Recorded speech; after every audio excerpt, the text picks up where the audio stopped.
everyone and welcome to the Eva channel. My name is Marwa, aka Miss English Teacher. Here you will find everything you need to learn English. In today's video, I am teaching you English with the one and only Lucifer. Yes, expressions coming from the underworld. So, before we get started, make sure to hit the like button and subscribe to our channel. Not to burn in hell, you know. So, let's get started. Oh, wait a minute. I got a push notification. Somebody's invited me for a duel. There is this new game on our app. It's called dueling. You can choose your opponent and check whose English is better. And you guys, go check the game out. The link is in the description below. Install the app and get a discount. Let's get started with our first expression. What do you feel? I wonder if that's what she felt. I want you to notice how he asks the question. He says, I wonder if that's how she felt. I wonder is a question, isn't it? But here, this is a reported question. And we usually learn that when you ask questions, you need to invert the subject and the verb. The original question was, is that what she felt? Did she feel that way? You see, here we have the double questions. Is that what she felt? Then the second question is going to have a regular sentence structure. What do you feel? And then when you add, I wonder if that's how she felt.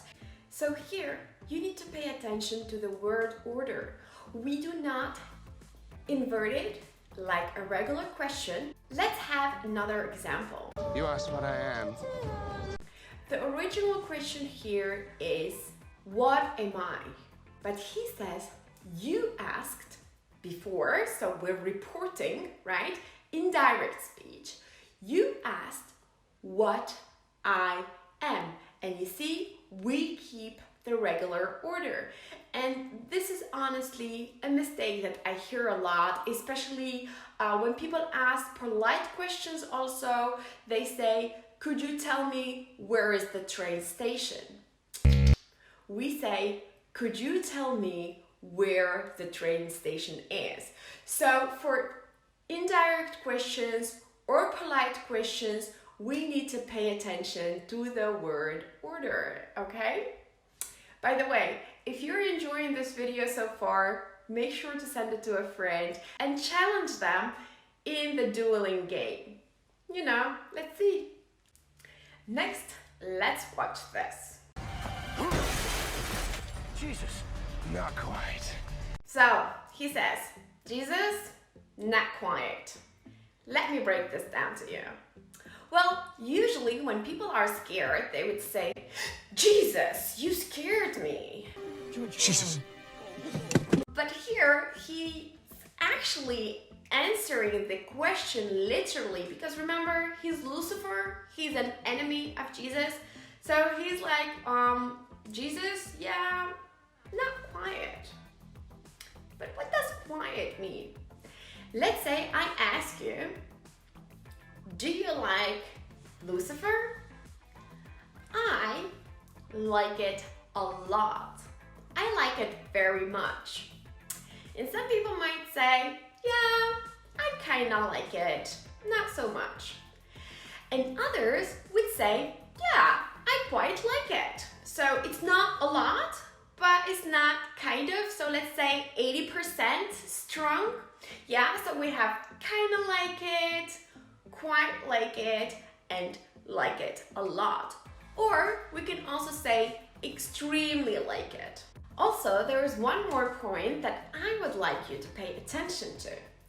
Quite and quiet are actually homophones, and quit looks like quiet, but it's completely different. So let's see what these mean. Okay, so quiet means pretty, like pretty much. And then there is quiet, shh, silent. Then there is quit.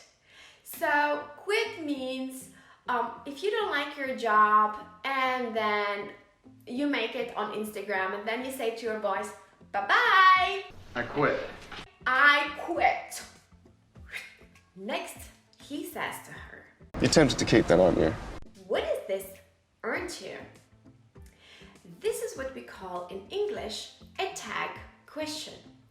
And a tag question is not really a question like, are you hungry? I really don't know. But this is more like, I think you're hungry and I want you to confirm that. Yeah? So they would say, you're hungry, aren't you? And I expect you to say yes. And it's the same here. So we say, he's happy, isn't he? I want you to notice that the tag question is always the opposite. If your verb is affirmative, then it's going to be negative. And one thing that I want you to notice, this is an exception, we say, I am happy. Aren't I? This is an exception. I'm here, aren't I?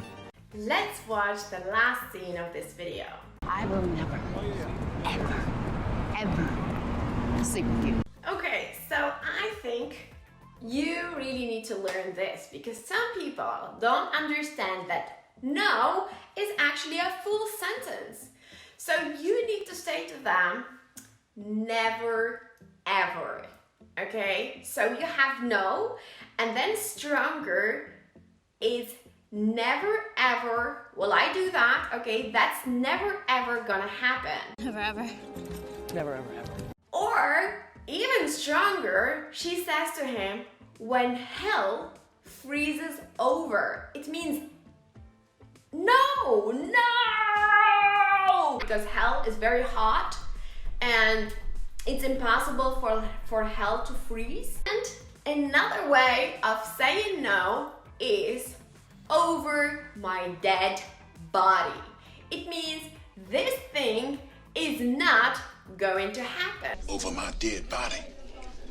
So these are different ways to say no. Thank you very much for watching today's video. In my next video, I am teaching you English with Stranger Things. So make sure to watch it.